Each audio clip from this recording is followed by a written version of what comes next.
History is rarely as simple as the stories we're taught in school. Most of us learn about Native Americans primarily as victims of European colonization. But there's another chapter to this story that rarely makes it into our textbooks or documentaries. What if I told you that several Native American tribes owned thousands of black people? And not just a few isolated cases, but a systematic practice that mirrored the very system oppressing them? The Cherokee, Chickasaw, Choctaw, Creek, and Seminole nations, often called the Five Civilized Tribes, participated in black chattel enslavement, a system where people were treated entirely as property, on a scale that will shock you beyond belief. By 1860, just before the Civil War began, these five tribes collectively owned thousands of black people. And here's something you probably never learned in history class. Some tribes had owned more enslaved people than nearby white southern states. We're going to talk about the truth like never before on Native Americans owning black people. Enslavement existed in North America way before Europeans arrived, but it was very different from the brutal race-based system that came later. For many indigenous peoples, captives taken in tribal conflicts weren't treated as lifelong properties. They weren't defined by skin color or considered inherently inferior. Many captives could improve their status through work, military service, or marriage. Some were even adopted into families to replace deceased relatives.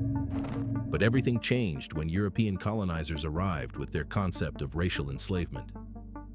Native Americans watched as Europeans began kidnapping and enslaving both indigenous people and Africans brought forcibly across the Atlantic.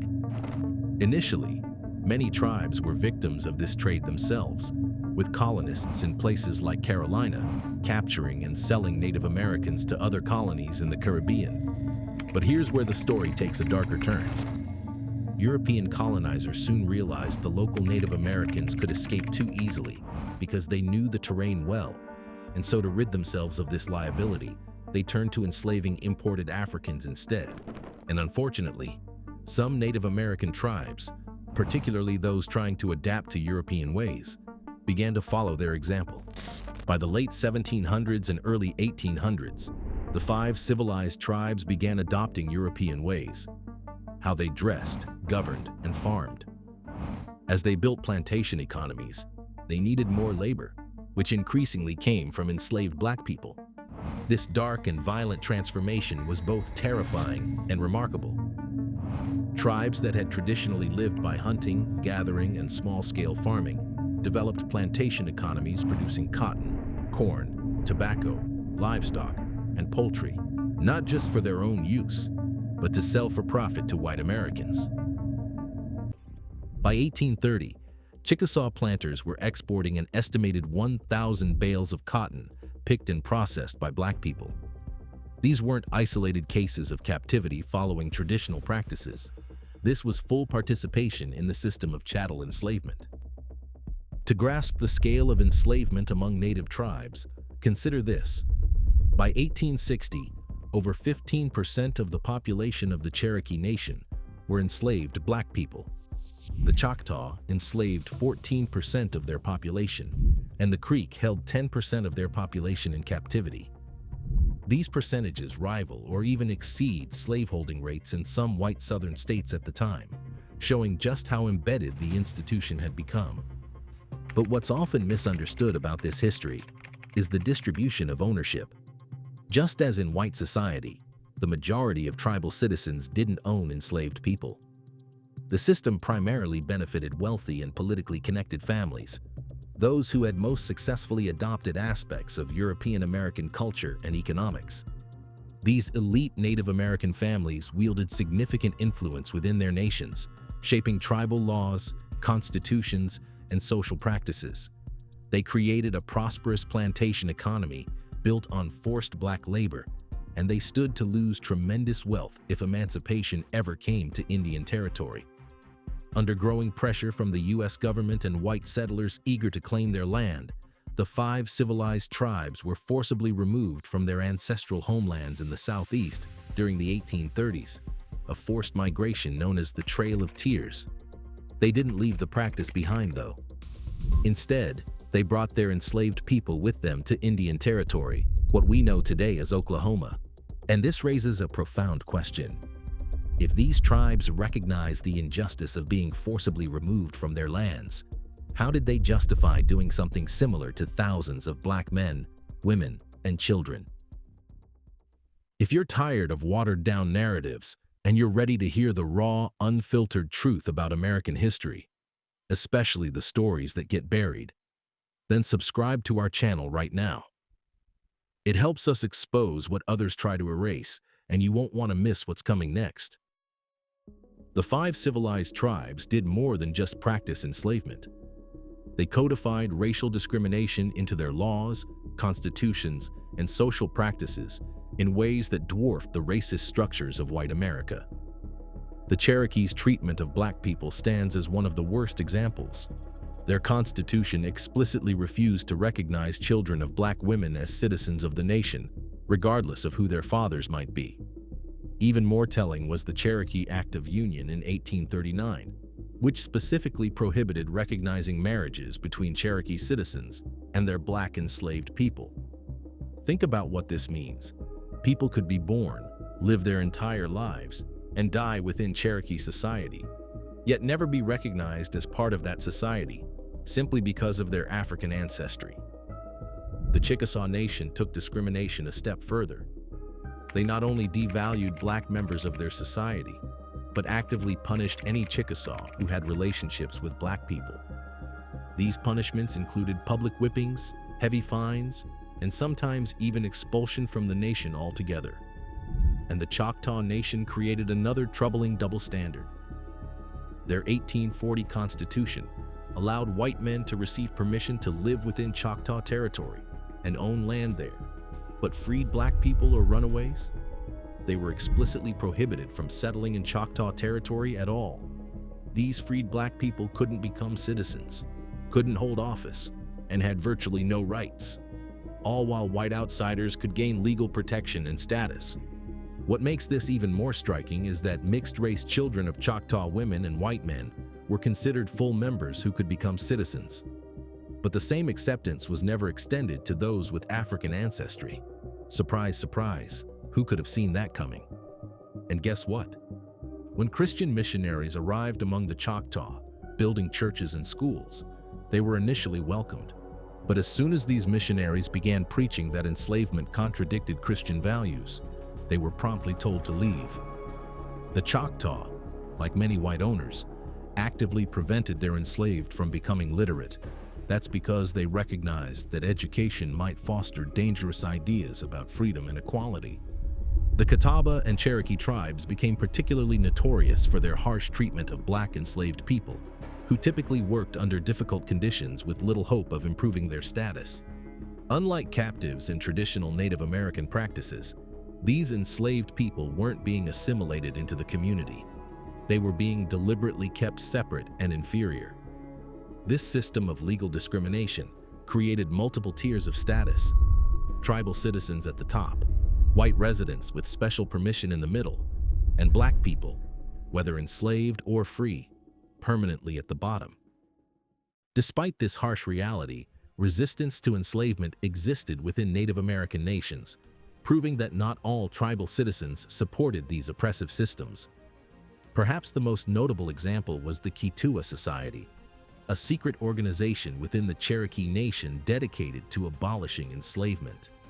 This underground movement operated its own version of the Underground Railroad, helping enslaved people escape to freedom and protecting runaways from capture. Their existence reminds us that even within societies that embrace slavery, individual conscience and moral courage could still flourish. And then there was the Seminoles, a group we've already covered in another one of our videos. The Seminole Nation was different from other tribes when it came to race. While many tribes created strict divisions, the Seminoles often welcomed black runaways and treated their children as equal members of the tribe. Because of this equal treatment, the Seminoles and Black Seminoles formed a powerful alliance. They fought together against white American forces in the Seminole Wars, and their resistance terrified American military leaders. General Thomas Jessup, a top U.S. Army officer during the Seminole Wars, even warned that another war could spark a wider rebellion, where black enslaved people across the South might join the Seminoles and other tribes in revolt. The famous black abolitionist Frederick Douglass noted this contrast in 1850, observing that the enslaved finds more of the milk of human kindness in the bosom of the savage Indian than in the heart of his Christian master. This comment helps show how some Native American slave owners maintained more humane relationships with enslaved people than their white counterparts. Some Native American women even purchased male enslaved people, freed them, and married them, ensuring their children would be born free. As you might imagine, this practice was deeply frowned upon in the surrounding slaveholding states, which feared any challenge to the racial order. One government official, a white Indian agent named Douglas Cooper, was so disturbed by the relatively equal treatment of black people by some tribes that he suggested they invite white men to teach them the proper method of handling the Negroes. When the Civil War broke out, the 5 civilized tribes had to pick a side. Many chose the Confederacy to protect slavery and their own political control. Others stayed loyal to the Union. This split led to Native Americans fighting each other in battles across Indian Territory. But here's something few Americans realize. When the 13th Amendment was ratified in 1865, officially abolishing enslavement throughout the United States, it didn't free all in America. Why? Because the 5 tribes were located outside the territorial boundaries of the United States in Indian Territory. As sovereign nations, they weren't bound by American constitutional amendments. Instead, separate treaties had to be negotiated between the U.S. government and each Native American nation to formally end slavery in their territories. These agreements, known as the Treaties of 1866, finally brought emancipation to thousands of black enslaved in Indian Territory. But freedom didn't mean equality. Despite their long presence and contributions to these societies, freed black people continued to face discrimination and exclusion. The Cherokee Nation, under Chief Louis Downing, actually attempted to legally recognize the citizenship rights of former enslaved people. But his efforts were overruled by the Cherokee National Council and Legislature, which called on the federal government to remove what they termed the intruders, black people who had lived among them for generations. Of course, the descendants of these former enslaved people didn't accept this exclusion passively. They organized, advocated, and filed lawsuits seeking recognition of their rights. These legal battles have continued into the 21st century, with a significant victory coming on August 31st, 2017, when the U.S. District Court in Washington ruled that descendants of people enslaved by the Cherokee Nation should have citizenship rights. The fact that some Native Americans owned people forces us to face a hard truth. People who have suffered can also cause suffering. How could groups who faced injustice turn around and do the same to others? Maybe it shows how, in trying to survive unfair systems, even oppressed people can end up copying the same harmful behaviors that once hurt them. This history doesn't diminish the very real injustices that Native Americans suffered through colonization, broken treaties, and forced removal. But it does add necessary complexity to our understanding of American history. It challenges us to move beyond simple narratives of good versus evil, of innocent victims and malevolent villains. The same human capacity for cruelty and exploitation that drove European colonization could be found within the nations they colonized. And the same capacity for resistance, compassion, and moral courage existed in both worlds as well. From the Choctaw society fighting for abolition to the relative equality found among the black Seminoles. Today, the descendants of both groups, Native Americans and the black people once enslaved by them, continue to contend with this complex legacy. The fight for recognition by Cherokee and Creek freedmen reminds us that history isn't just about the past. It shapes identities, communities, and rights in the present. By confronting this overlooked chapter of American history, we gain a more complete understanding of how systems of oppression function and persist. We see how easily humans of any background can justify the exploitation of others. And perhaps most importantly, we're reminded that fighting injustice requires constant vigilance. not just against others who might oppress us, but against our own capacity to oppress those we see as different or less deserving.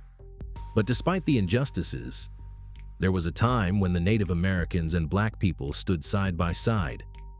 A story that we briefly mentioned earlier, but an important one as it flips the usual script. Click here if you want to watch the Black Indians America tried to hide from you.